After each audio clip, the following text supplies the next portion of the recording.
Hello, this is Jeffrey Veffer from Linked on Autopilot, and today I'm talking with Andrew Jenkins about some of the strategies that you could use to help you build leads as well as nurture relationships using LinkedIn as the core. Andrew, I wonder if you could tell listeners a little bit more about yourself and what you do. Sure. My name is Andrew Jenkins, and my company is Volterra. We specialize in social media strategy and helping B2B sales teams and salespeople in financial services on using social media to not only compete to win, but to find prospects and nurture the relationship along the decision-making journey. And that's already brought up a bunch of questions, so I'm sure we're going to get into that in a few moments.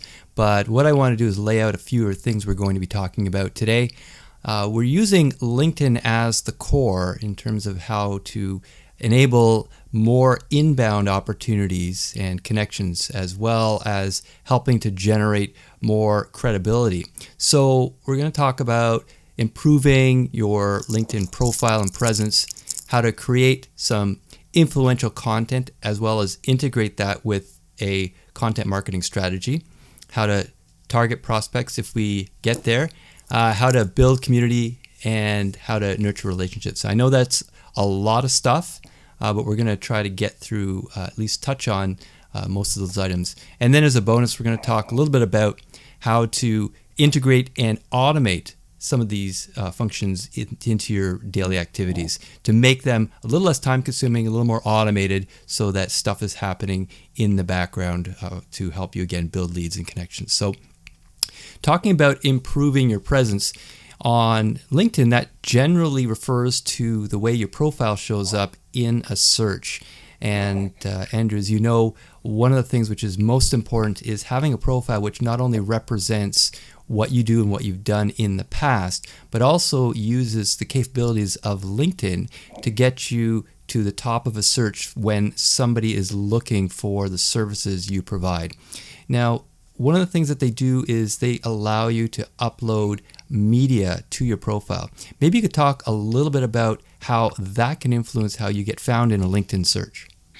Well, one of the things I like to say is that your LinkedIn profile can be one of the most media-rich business cards you could dream of having. And so with the titles, with the keywords and the descriptions of whatever media you upload, the more keywords that are related to what you want to be known for, discovered for, and so on, that are used to describe the media that you've uploaded, as well as within your summary and your headline, are going to aid your being discovered on LinkedIn. Yeah, and that's a really good point, because a lot of what people do is they think that LinkedIn is something where people only use it within the LinkedIn environment, but that's not true. LinkedIn actually has quite a robust SEO ranking because it's so authoritative. So can you talk a little bit about how LinkedIn profiles show up within a regular old Google search? Well, I often advise people that I train to Google yourself first.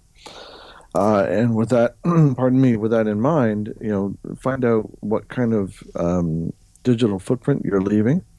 And ideally, if you Google your name, you want to see your LinkedIn profile on the first page of results. And not only that, within the LinkedIn environment, for example, if you have a premium account is actually displayed slightly larger. So there are a number of benefits from a search results point of view for LinkedIn. Again, you really want it to be the foundational piece of your digital footprint that people find how they find you online. Now, I know you mentioned that you should really start to think about LinkedIn as a very, very rich business card. And we'll talk a little bit later on about how you can use business cards that you get from networking events or meetings and use those within LinkedIn and get those into your LinkedIn connections very easily and quickly. Mm-hmm. But right now, in terms of your profile, what are some of the things that you've found with some of the people that you've talked with that are the real easy wins that they could use to help improve their profile? Where a lot of people I wouldn't say fall down, but are stick to a long-held habit is pertains to their headline, where they'll list their job title. And so again, from a discoverability point of view, like you can still have your job title. Like, I'm a director of marketing, or I'm a VP of sales, or I'm a senior sales manager, or whatever. That's fine. But in addition to that, you have an opportunity with additional characters to what I like to describe as conveying your value proposition. Why would I, as a potential buyer, potential collaborator or business partner or whatever, why would I contact you? What is it about what your headline says, your summary, and your overall profile? What is it about it that says to me this is a more credible person than the other director of marketing or other directors of marketing that I found in my search? How do I stand out? So if everyone's doing the same thing and they're all saying I'm a director of marketing, one, boring, two, no differentiation. So it's the same thing. If all had the same looking business card, rather ho hum. So I need to think about my audience. What can I do to stand out differently? Can I say something in my headline or summary that's going to make me stand out? Even if I still include the words director of marketing or director of sales or whatever, that's okay. But I need to go that one step further. And that's solid advice for anyone that's actually building a business based on relationships is you do have to be credible. You also have to understand the value that you're bringing to a relationship. So I'm often reminded of the saying that, people don't buy the voyage, they don't buy the boat trip, they buy helping you get from the mainland to the island.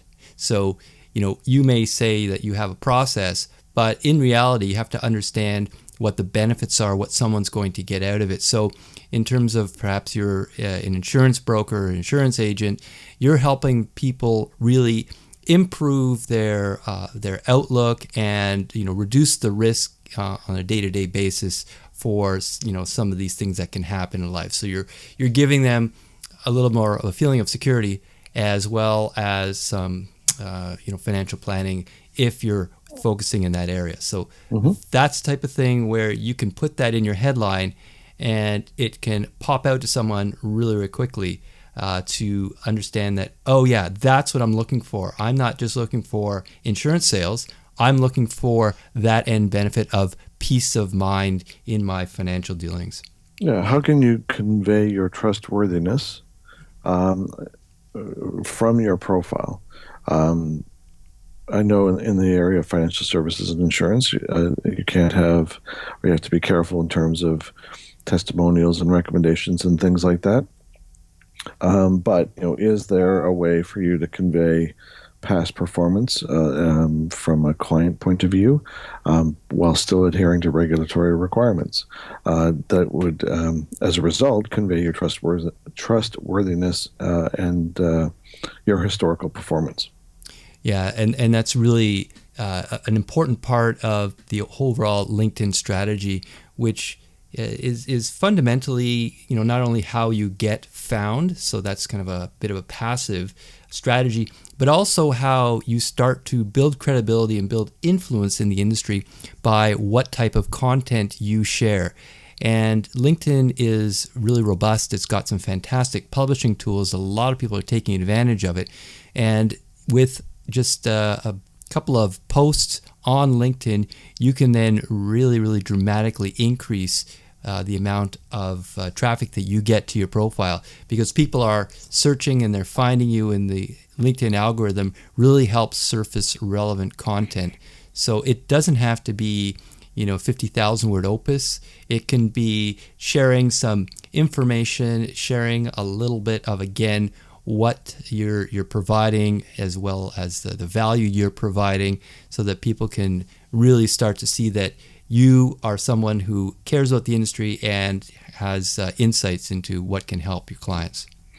Well, in a personal example of mine, If you publish via LinkedIn Publisher consistently, you will garner a following. You'll already be able to um, establish your authority with your existing connections. But several months ago, I posted a LinkedIn Publisher post, and it got picked up by the LinkedIn Pulse sales channel for sales strategies. So instead of the several thousand of my connections seeing it, it got picked up by a channel that has 220,000 followers. And that didn't cost me anything. It was just a very fortunate byproduct of publishing content on LinkedIn. And when you think about that in terms of reaching 200,000 targeted individuals without actually having to pay for ads, you could compare that to Google ads or Facebook ads. And while they may have a greater reach, on LinkedIn, the credibility of the network is such that if you get an article selected, people automatically assume that there's something behind it. There is some credibility behind it because of the way that the people trust the network over time. So that can be an extremely, extremely cost-effective way of getting more awareness for your services versus looking at some sort of paid ad campaign. Now, I don't say you should discount or not take on paid advertising because it is an important part of your outreach strategy. But again, if you look at the payback for a potential campaign on LinkedIn using Publisher, it can pay off big time. Mm-hmm. So one of the other things that follows that is how to target prospects. LinkedIn has very robust search tools, and it even stems from what we talked about in terms of improving your presence. If you know your clientele and really know the value you deliver, you can target in very, very specifically to people you want to potentially build relationships with. Maybe you could talk a little bit more about some of the data mining techniques that you have used in the past. Well, there are a set of filtering features tied to search and the advanced search capabilities of LinkedIn.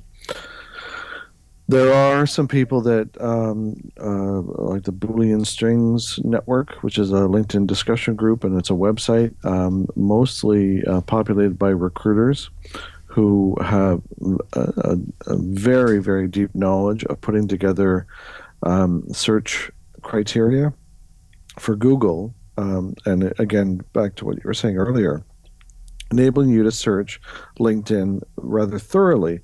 But if you don't have the time or the wherewithal to become versed in those sort of search operators, which is perfectly fine, there is an opportunity for you to pay for a premium account on LinkedIn that gives you many of the premium features that enables you by just simply turning on or off certain radio buttons.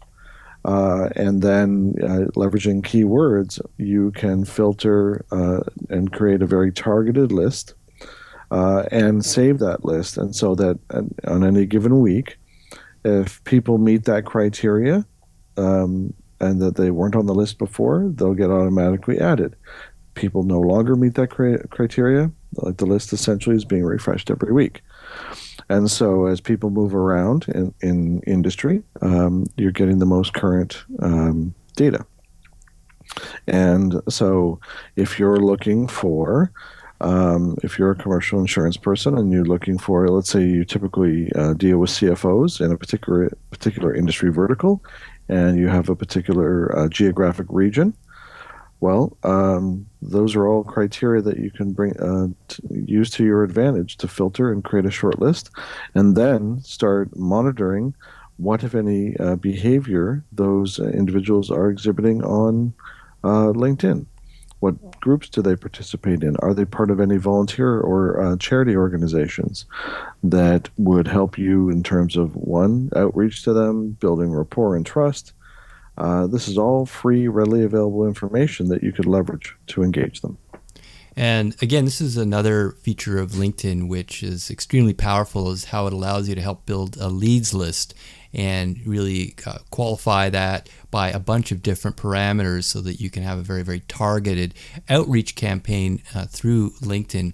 And one of the things that I found is when you reach out to people through LinkedIn, a lot of the times, more than half the time in terms of what I found, is that people actually do accept a connection. Again, because it's, you can vet the connection. People can check out your profile to make sure that you're actually who you say you are.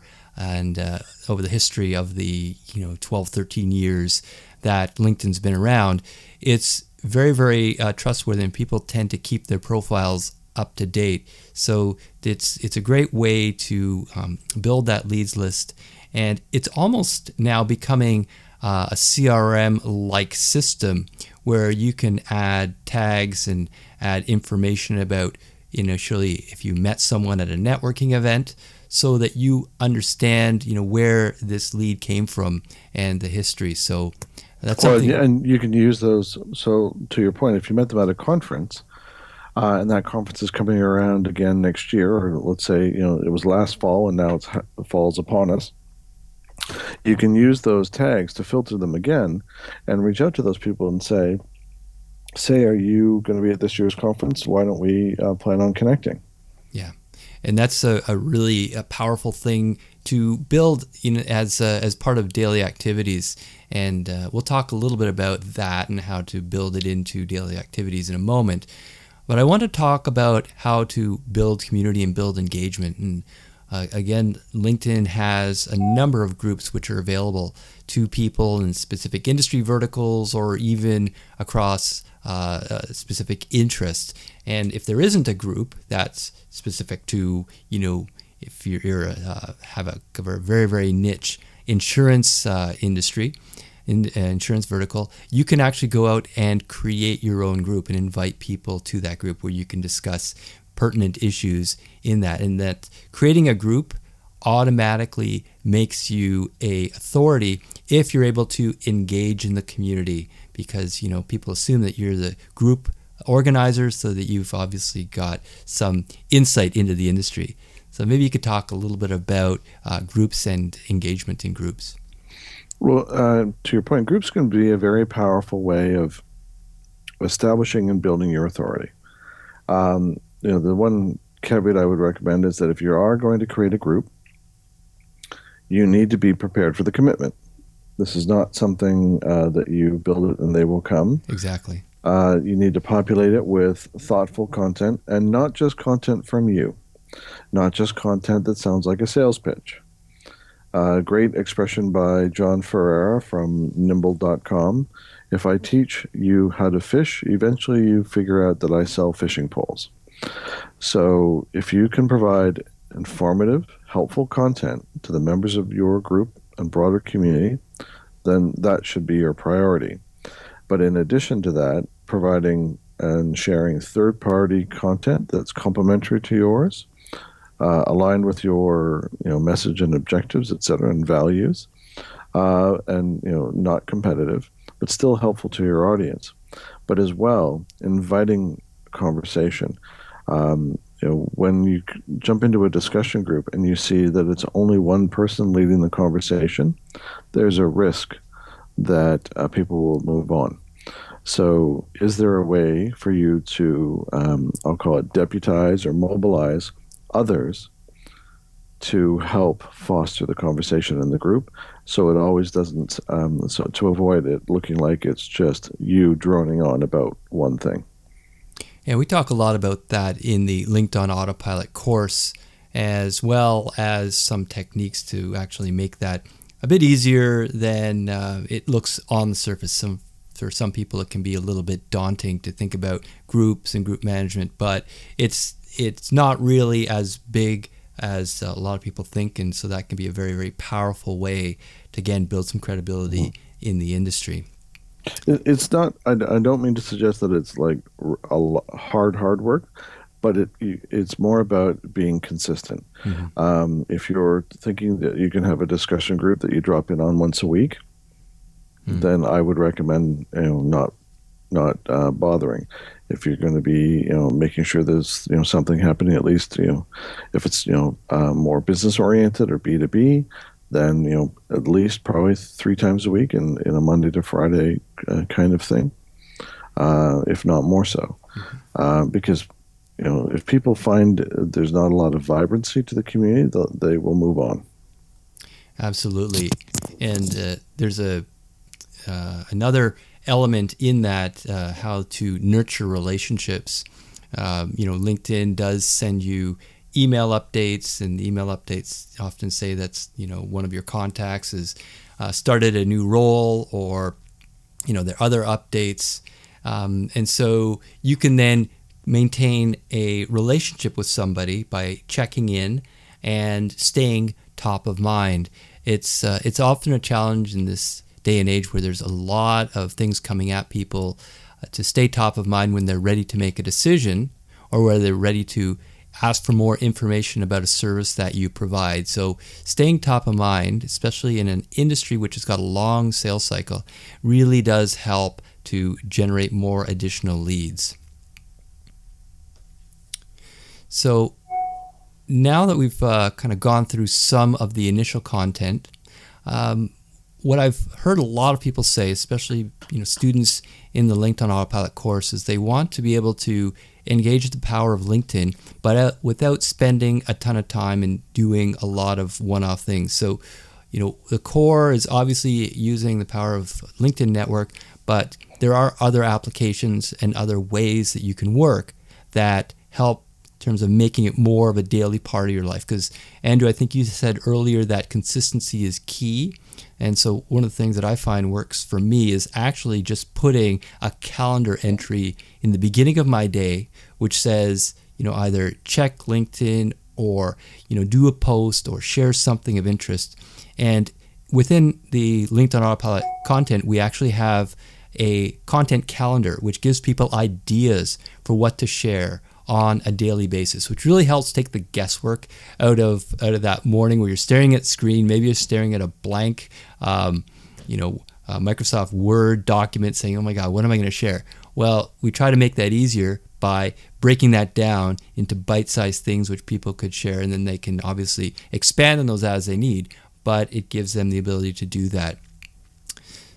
So one of the ways which you can actually automate that is there's two ways which work effectively.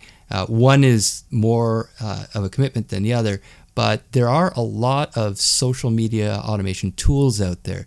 Things like Hootsuite, things like Buffer, which is my personal favorite. And Andrew, I know that you've used both of those in the past. Maybe you could talk a little bit about those tools and platforms. Sure. I've used Buffer, I've used Hootsuite, Spread Social, if this then that, Zapier. There's no shortage of automation tools, but I want to qualify automation versus autopilot. So you want, and just add to there's no shortage of automation tools. There's no shortage of tools and services to help you find topical content that's worth sharing.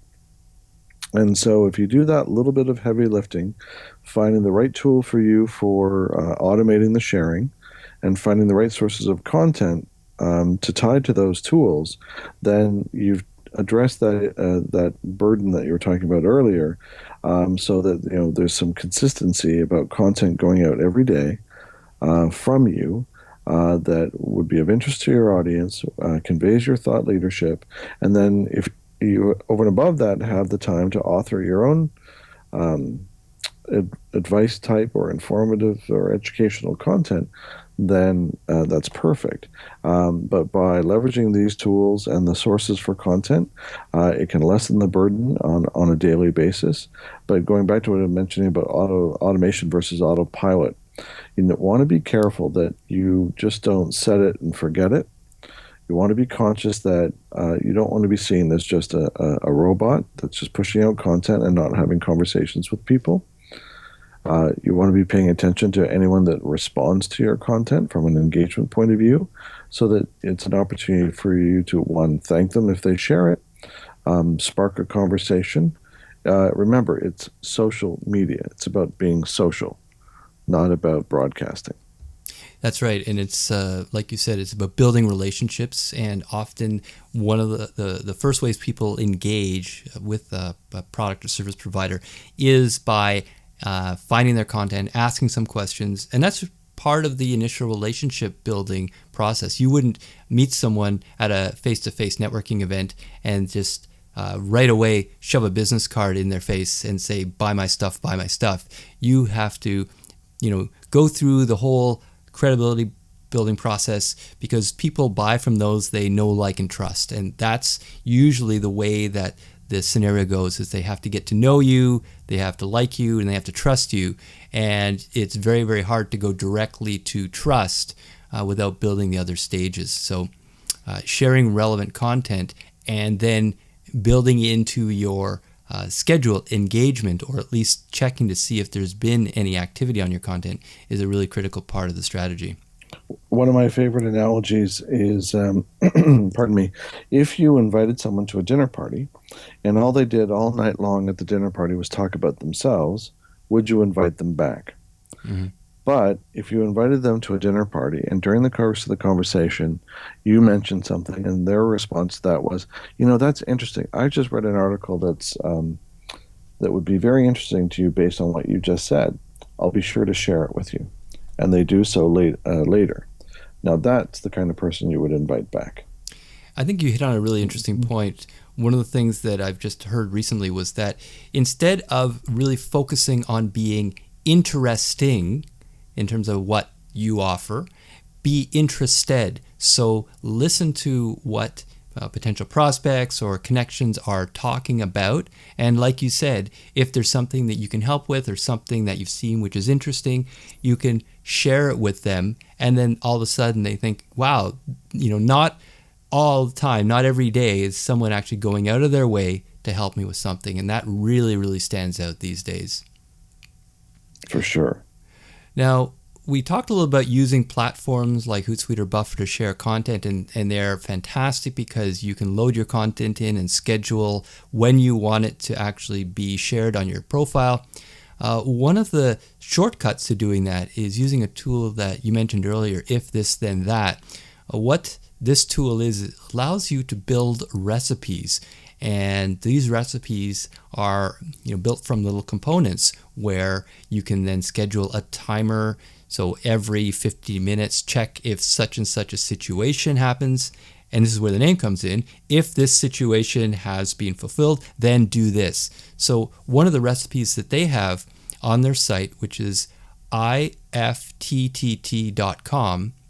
is when something happens, so within your Google Calendar, you can set up what content you want shared with links, and you put a little hashtag in there, and then it will go through your calendar and it will grab that and post it on your LinkedIn profile. So, you have to, set that up in advance, but I've been experimenting with it and it works pretty well. So again, it can be one of those things that you do which helps you automate some of the features. Now, I still have to log into LinkedIn or go to the LinkedIn site and check and see what the engagement is on that content. But again, it's the type of thing which frees me from staring at a blank page every morning and saying, oh my goodness, what am I going to share?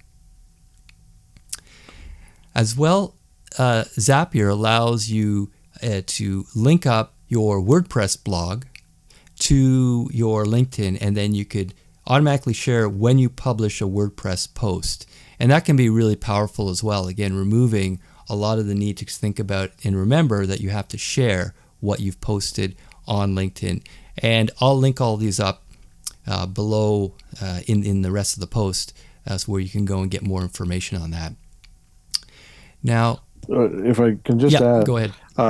Just touching back to automation versus autopilot, you need to be conscious that if you are setting up an if this then that or a Zapier to automatically post something to your feeds, that you need to be cognizant of what is being shared. This is the likelihood of this happening is very small, and perhaps would never happen. But there have been times when organizations and individuals have had automated tweets and posts that, based on something happening in the news, juxtaposed with what they shared, was embarrassing, did not reflect well on their personal brand, or looked insensitive. So you need to be conscious of what's happening in the news, what's trending on in social, and such that anything you're posting, be it automated, is on message. And so that, or that you can act quickly to either turn off the automation. There's been situations where the Boston bombing or a concert series here in Toronto, where automated tweets were going out when there was actually a very tragic situation underway, and those tweets made the organization look bad. Hmm. So not to get doom and gloom, but there are times when reputation can be tarnished if you're not paying attention. So just to be conscious of that. That's all. Yeah, that's a really great point. Is again, you need to manage this, or have somebody on your team who's managing it, who's thinking about not only the content you're sharing, building the credibility, but also how it does reflect with the day-to-day events which are happening. Mm-hmm. It's all about context. And we mentioned something about context. I've been using a really interesting tool over the past couple of years. It's called Reportive. And Reportive is a tool which sits on your Gmail account. So if you use Gmail, you can load it in as a Chrome extension, or it works in Firefox. When you have an email, you've got a recipient to that email, it allows you to see their LinkedIn profile. And it then allows you to connect directly from Gmail to send a connection request out without having to leave Gmail. So it's a very, very powerful way to have information about someone's profile show up even within the Gmail application itself. And it's free.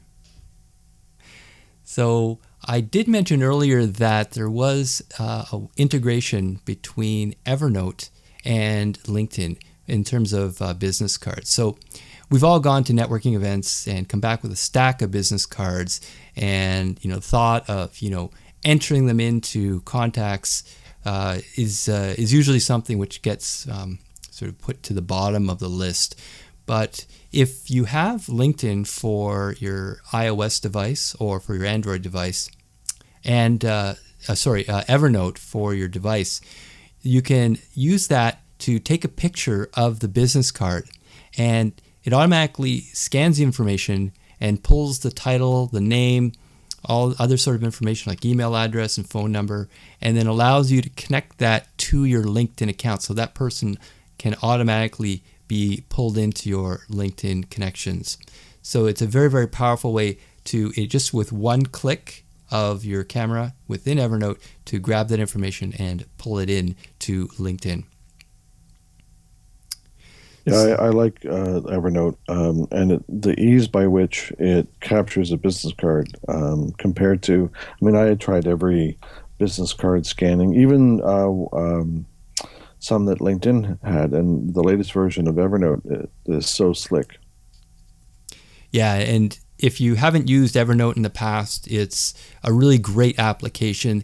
There is a free tier for Evernote that gives you a ton of functionality, and it allows you to save notes, save web pages, and the search within the application is fantastic. And because it works across your desktop and your mobile phone, it allows you access to notes and things you've saved, articles, over a variety of different devices. And the fact that it does integrate in with LinkedIn is another big, big plus for it. So if you haven't checked out Evernote, you can do that, and I'll put a link in there below this as well. So Andrew, are there any other tools that you found that integrate in with LinkedIn and really help to make it more of a part of a regular, consistent strategy? Well, I one thing I would recommend, or say that should not be overlooked, is the mobile apps from LinkedIn. And when you talk about consistent use of LinkedIn or consistent, checking in and so on, the fact that now, so I think it's 50% of LinkedIn's membership logs in via mobile. It's it can't be ignored. And so the example I give is if I find myself, 10 minutes early for a meeting, and so I'm just like waiting in the lobby or whatever. If I've got time, I can launch the app and or I'll launch the connected app as an example, and it'll tell me who's got a new job, who's got a new job title, who's got a birthday, who's celebrating a work anniversary. Now, having said that, don't just go happy birthday. Mm-hmm. If this is someone you haven't spoken to in a year or two, and this is an opportunity for you to re-engage, say happy birthday, but say, you know what, I was just thinking about you the other day. Why don't we grab a coffee and catch up? I'd like to learn more about what you're up to and share with you what I've been doing as well. It's long overdue. Whatever you're comfortable saying. But that's one of the ways that you can be, it isn't about networking when you need something. It's about networking when you want to nurture your network. And having this information in the palm of your hand helps you do that. And I just walked away from a meeting with someone. I can send them an invitation to connect right away while I'm still fresh in their minds, and say, it was great meeting with you today. Let's stay connected here on LinkedIn, or I'd like to invite you to join my personal network here on LinkedIn. I'll follow up on what we discussed next week or whatever. And again, this is without, so it doesn't slip through the cracks. Yeah, and I think that that's one thing where LinkedIn is has become the default business network, and so I would say the majority of people you meet in a business context are part of LinkedIn. And I was just checking the LinkedIn site, and as of this broadcast, they're up to almost 400 million registered members, and that's an extremely large number of profile accounts and extremely large number of people who you can connect with. So on that note, I also wanted to say that using LinkedIn is kind of like an annuity where, building a bank account where you put in deposit slowly over time, consistently, but then after a number of years or even a number of months, it can pay off in a lot of dividends. Andrew, you just talked about not using LinkedIn when you need a connection right away. And it's often said in the startup world that the best time to raise money is when you don't need money. And so if you are working away at LinkedIn consistently and using some of these tools to help make it more part of your daily life, that's a way that you could build up your credibility, build up your relationships over the long period. So when you do need to go on a new sales campaign, it's already there. You don't have to start from scratch. Well, you described it, keep making those bank deposits so that you can withdraw later when you need to. Mm-hmm. Exactly. So, Andrew, I wanted to thank you very much for all of your viewpoints and wisdom today in terms of not only just LinkedIn, but your breadth across a lot of the social selling landscape. And I was wondering if you could tell people how they can get a hold of you. Well, they can find me at @ajenkins on Twitter. My website is volterraconsulting.com, or look me up on LinkedIn. Fantastic. Thanks again, Andrew, and look forward to the next couple of months, and we'll talk soon. Thank you very much.